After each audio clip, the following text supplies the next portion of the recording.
if you asked me to describe Steve Nordman, I'd say words like leader, mentor, trusted advisor, developer of men, enlisted chief and officer, supporter, motivator, and friend. You see, Steve will consistently and tenaciously find a way to get it done.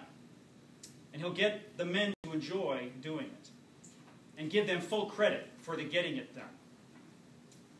And we all know Steve's an auxiliaryman, part of an auxiliary machinery division, or A-ganger. He's justifiably proud of that identity. But, you know, many A-gangers have an exhaustive list of accomplishments as mechanics, right? But how many of them can say they've been electrical operators? How many of them can say that they were operations officers to move about the submarines in ports in that role? Well, Steve has done these things and many more that distinguish him from other mechanics.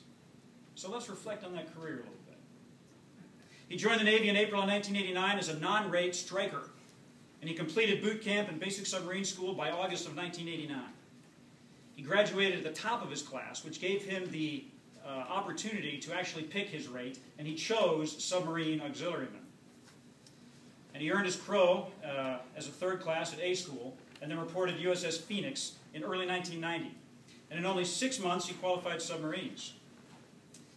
Well, much to his vexation, he became a victim of his own success, and his cob at the time, a Master Chief Bob Sines, sought to milk Steve's competence and would not let him stand auxiliaryman in the watch he wanted to stand, until he first stood helms and planes and qualified that role. And Steve was the only guy that the cob trusted to rig the flying bridge, the bridge we put on the very top of our sail for surface operations, because he's the only guy that never ever dropped anything. And he made second class before he went on to spend 2 years on the submarine tender USS Hundley in the valve repair shop. And during that time, he earned a Humanitarian Service Medal for participation in Hurricane Andrew relief efforts. He moved then to the Submarine Intermediate Maintenance Activity in Norfolk and advanced to first class. But then it was back to sea in 1997 aboard USS Montpelier.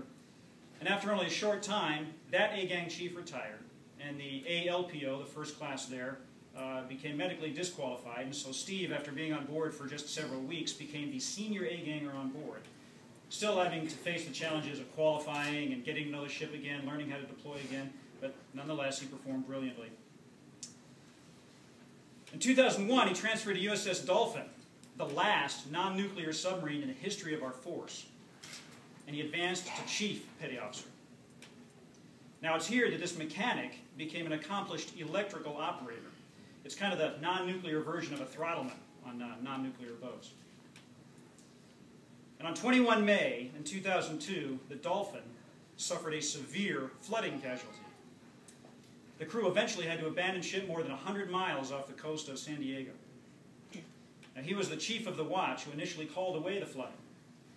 Now, a ship of that type is quite small, and so a lot of water down the hatch was actually pretty normal and actually made it to the daily reports to the squadron every day. So the engineer on Dolphin came down to actually chew Steve out for calling away flooding for a regularly normal occurrence, until he himself looked at the bilge levels and decided that something was actually seriously wrong.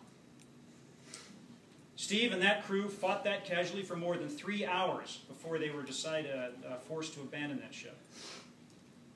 The crew left the ship, leaving only the captain, the engineer, and Steve in the control room. And those three took one last look around, and the CO and the eng went to the bridge, but they ordered Steve to stay behind to align the hatch operating system for operation from the sail. So Steve was the last man out on Dolphin. Finally, up in the sail, he and the engineer shut the hatch using that winch system. And once in the cockpit, with the CO and the XO and the eng, the captain finally ordered Steve to abandon the ship, which he reluctantly did. And he eventually met his submarine or his shipmates on the main deck, and every single man escaped without any injury whatsoever. After Dolphin, it was back to Norfolk at the Naval Submarine Support Command, and Submarine Squadron 6 is the squadron auxiliaryman. And while at NSSC, he ran the spruce barge. The spruce barge is the collection of preservation tools that are used to help keep the ships rust-free and lasting as long as we intend for them to last. And because of his extraordinary ability to find and fix long-standing problems there, he was appointed as the Norfolk Operations Officer, controlling all the movements of submarines and pier operations in the entire area of Norfolk. And then I had the fortune of him to come to Scranton as my chief of the boat. And he took us into and through the shipyard and through a central command